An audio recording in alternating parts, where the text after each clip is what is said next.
Итак, вы хотите узнать, как набрать мышечную массу, тренируясь только в подтягиваниях, отжиманиях, делая упражнения с весом тела и вообще, возможно ли это?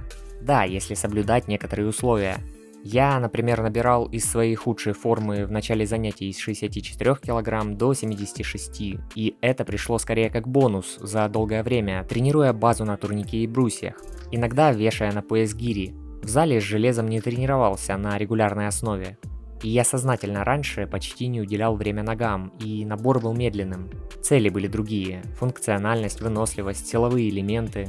Разберем примеры и других атлетов, дошедших до 90 и более килограмм на турниках, и как у них это получилось.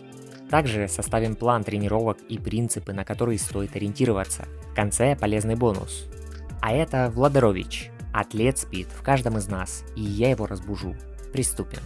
Из примеров тех, кто занимается большую часть времени или все время на турниках и им удалось построить хорошее тело, как для воркаут-атлетов, это Дмитрий Кузнецов, Игорь Ковтун, Валентин Новиков, Адам Раф, Дмитрий Абдул, Ливейт Тернер и другие ребята.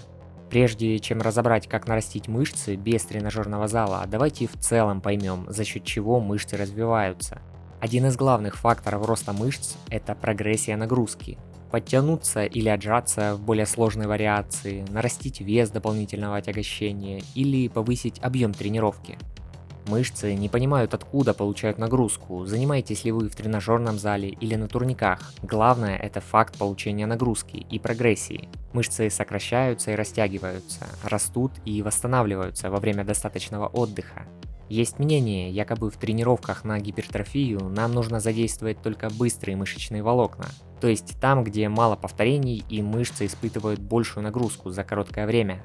А, например, когда мы делаем от 20 раз в одном подходе, тренируем уже выносливость, медленные волокна. Но не все так просто. Ведь в любой тренировке работают и быстрые, и медленные волокна. Просто в зависимости от времени под нагрузкой одни волокна развиваются больше других, везде свои нюансы. Есть научные исследования, где шла речь о том, что и при многоповторке можно нарастить мышцы, соблюдая условия отказов в каждом подходе. Но для натурально занимающегося атлета делать отказы в каждую тренировку и в каждом подходе – это часто приведет к перетрену, к снижению мышц и силовых. Мы не сможем восстанавливаться и тем более набирать. Как в итоге понять, сколько повторений делать для каждой мышечной группы? Нужно смотреть на соотношение медленных и быстрых волокон. Там, где медленных волокон больше, эти мышцы стоит тренировать в отказ и на многоповторку. Например, это икры, 20 и более раз. А в тех мышцах, где больше быстрых мышечных волокон, делать на небольшое число раз 6-15, но с большей нагрузкой. Дельты, плечи, квадрицепсы, бицепс бедра, там 50 на 50 медленных и быстрых волокон. То есть можно тренировать их и на многоповторку в отказ, и на малое число раз. Например, чередовать такие недели тренировок. Дальше ягодицы 55 на 45 в пользу медленных, то есть делать на многоповторку. А спина, грудные мышцы, трицепс и бицепс лучше на малоповторку, потому что спина 55 быстрых волокон, грудные 65, трицепс 65, а бицепс 60 быстрые волокна. Конечно, такие показатели из исследований средние, то есть у каждого человека это соотношение может отличаться. К тому же, это отношение может меняться и вследствие разных типов тренировок. То есть, бегая марафоны, мы разовьем больше медленные волокна, а спринты – быстрые. Большинство групп мышц, кроме икроножных, тренируем на 6-15 повторов, если хотите расти в массе. Там, где 50 на 50 – это дельты, квадрицепсы, бицепс бедра, можно чередовать типы тренировок – многоповторку и малоповторку. А икры делаем в отказ на 20 плюс повторов. Если тренируем мышцы на малоповторку 6-15 раз, останавливаемся за 1-2 повтора к отказу и постоянно повышаем сложность выполнения упражнений. Тогда будут расти и силовые показатели, и это тоже влияет на рост массы. Например, 3 недели тренируйтесь, подбирая нагрузку на 6-15 повторений, а 1 неделю выделяйте для многоповторного тренинга на 20 и более раз. И еще проводите периодически восстановительную неделю, где занимаетесь с очень легкой нагрузкой, давая восстановиться вашей ЦНС и связкам. Вообще, количество повторений придумали для удобства, ведь наше тело не может считать количество раз, а в учет идет только время под нагрузкой. Для построения мышц это может быть примерно от 30 до 60 секунд в одном подходе. Далее рассмотрим важные правила тренировок для набора массы, сколько в неделю тренироваться, отдыхать в подходах и сами упражнения и план тренировок на спортплощадке. Ребят, если вы недавно начали тренировки, либо давно занимаетесь и застряли, хотите быстрее прогрессировать, наверняка у вас накопились много вопросов, и вам будет интересен мой опыт и ошибки, тренируясь с 2011 года. Я подготовил для вас электронную мини-книгу. Там описаны практичные вещи по тренировкам, сделанные мной ошибки и приведен рацион питания. Если хотите поддержать канал, заходите по ссылке в закрепленном комментарии. Я отправлю книгу каждому за поддержку донатом на символическую сумму. Это моя мотивация улучшать контент и работать дальше. Ну и обращайтесь, если нужна программа тренировок на рост ОФП, похудение, набор массы или изучение силовых элементов.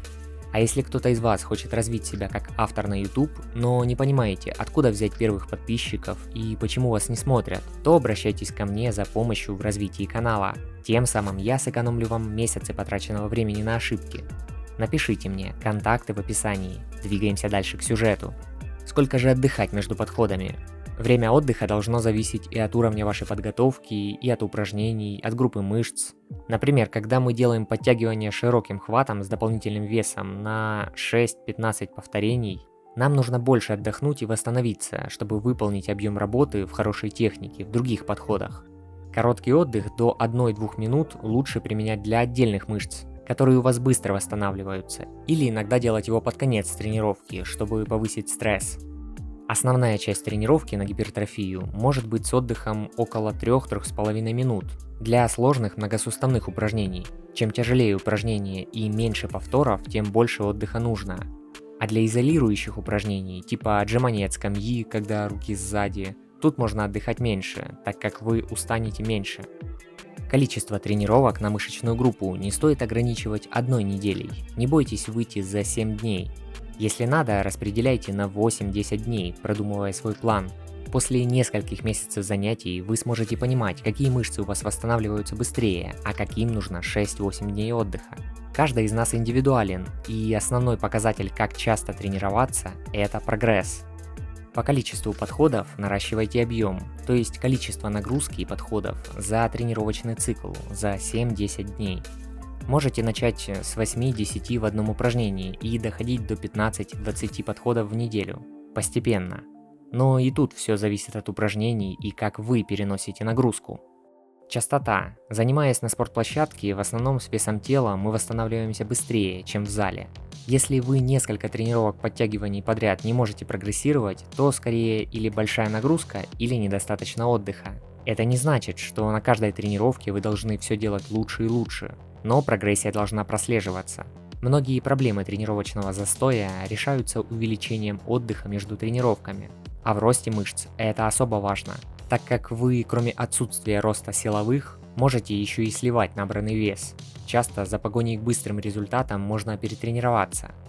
Кстати, ролик можно сохранить себе в плейлист, чтобы дополнительно пересматривать его перед тренировками. Ну и лайком поддержите, если полезно. Статика тоже нагружает мышцы, ее стоит включать в ваши тренировки. Чтобы повысить нагрузку в упражнении с собственным весом, можно еще и проводить статодинамические тренировки. Делать паузы в несколько секунд в точке наибольшего напряжения и в промежуточной фазе. Например, задержитесь внизу отжиманий на брусьях и потом в верхней точке, не выпрямляя локоть. Насчет дозирования нагрузки многие говорят, что в упражнениях с весом тела тяжело и непонятно, как повышать нагрузку. Да, для неопытных тут есть свои нюансы. Если на штангу можно навешивать блины, начиная с кило 25 и постепенно равномерно повышать нагрузку, то в калистенике давайте разберем прогрессию на примере отжиманий. Это отжимания от стены, от низкой лавочки, с колен, полноценные отжимания с ровных ног. Тут можно варьировать нагрузку еще и постановкой рук, а это еще десятки разных способов. Чем руки ближе к поясу, тем тяжелее. V-образные отжимания и с постановкой ног на возвышенность. Отжимания на одной руке, далее отжимания в стойке у стены, в закрытом горизонте, без ног. Отжимания на руках без опоры, отжимания в горизонте, ноги врозь и ноги вместе. Это я перечислил только самые очевидные прогрессии, которых гораздо больше. И так с любым упражнением. Отжимания на брусьях можно усложнить, меняя наклон корпуса, скорость выполнения, отжиманиями на кольцах, А там выплывает еще куча других разнообразных стрессовых для мышц упражнений. Кто сказал, что в воркауте нельзя изолировать руки? Вот вы когда-то попробуйте вместо поднятий гантелей или штанги на бицепс поделать поднятие тела на бицепс, в TRX или на кольцах, или на низком турнике. Уверяю, ваши бицепсы просто будут жечь, а нагрузку тут менять можно, подходя ближе или дальше под опору. Если опуститься очень низко, скорее всего вы даже и пару раз не вытянете. Самый интересный момент касательно тренировки ног. Можно ли прокачать ноги до заметных объемов, используя вес тела? Учитывая, что мы и так ходим на ногах много времени, и они уже привыкли к нагрузке от веса тела. Для гипертрофии усложнить можно вот как. Хотя бы для начала используйте резину 25-36 кг или большей нагрузки. С ее сопротивлением можно приседать, качать икры, отжиматься, подтягиваться. Это на какое-то время повысит нагрузку, пока мы не привыкнем. Прокачку икр можно усложнить, делая повторения на одной ноге или в утяжелителях на ногах. Для тренировки ног, отжиманий, пресса можно использовать полусферы. На них вы будете дополнительно напрягать мышцы-стабилизаторы и повысите нагрузку в упражнениях. А так, конечно, ноги лучше делать в зале. Дальше для повышения нагрузки уже стоит подключать жилет-утяжелитель или гири. Что же, как мы можем организовать план тренировок на мышечную массу? Выбор упражнений делаем такой, чтобы захватить все группы мышц в тренировочном цикле на 8-10 дней. Например, подтягивание, отжимание от пола, на брусьях, приседание, ягодичный мостик, поднятие на икры, поднятие ног к турнику и пару статических упражнений. Дополнительно какие-то подсобные упражнения, типа отжимания от скамьи, поднятие тела на бицепс и скручивание, лодочку и так далее. Сложность вариаций для каждого упражнения подбираем под 6-15 повторов. Время отдыха в зависимости от сложности. 3-4 минуты для базовых энергозатратных движений и 1-2 минуты для изолирующих упражнений. Нагружаем мышцу 1-3 раза за тренировочный цикл, в зависимости от стажа занятий и индивидуальной скорости восстановления мышцы. Не затягивайте тренировку, 45-90 минут будет достаточно, остальное зависит от тренированности. И, ребят, обещанный полезный бонус. В дополнение к сюжету на YouTube, во-первых, в Telegram я публикую расширенную текстовую версию, нюансы, которые не вошли в видео и аудиоподкаст к этому ролику. Также я подготовил для вас рацион питания. Не калорийность и не план питания по дням, а именно большой перечень продуктов, их совмещение друг с другом, примеры приемов пищи, которые нужны в рационе перед и после тренировки, на основе моего питания. И что на что можно заменить в продуктах. Напишите мне в личные сообщения, и я расскажу, как можно получить рацион за небольшую поддержку каналу. Мои контакты в описании. Также заходите в наше телеграм-сообщество единомышленников. У нас там совместный чат для обмена опытом с другими атлетами, которых уже около 3000 человек. Там же и выходят дополнительные материалы к выпускам на YouTube, аудиоподкасты к роликам и полезные статьи. Заглядывайте по ссылке в описании, пообщаемся. Остались вопросы по сюжету? Пишите в комментарии. Ну и не забудь подписаться с колокольчиком на YouTube. Автор сюжета я, Владарович. Разбуди в себе атлета. А сейчас я предлагаю тебе встретиться в других роликах на канале. Нажимай на плейлист, выбирай интересную историю и узнавай о новых темах.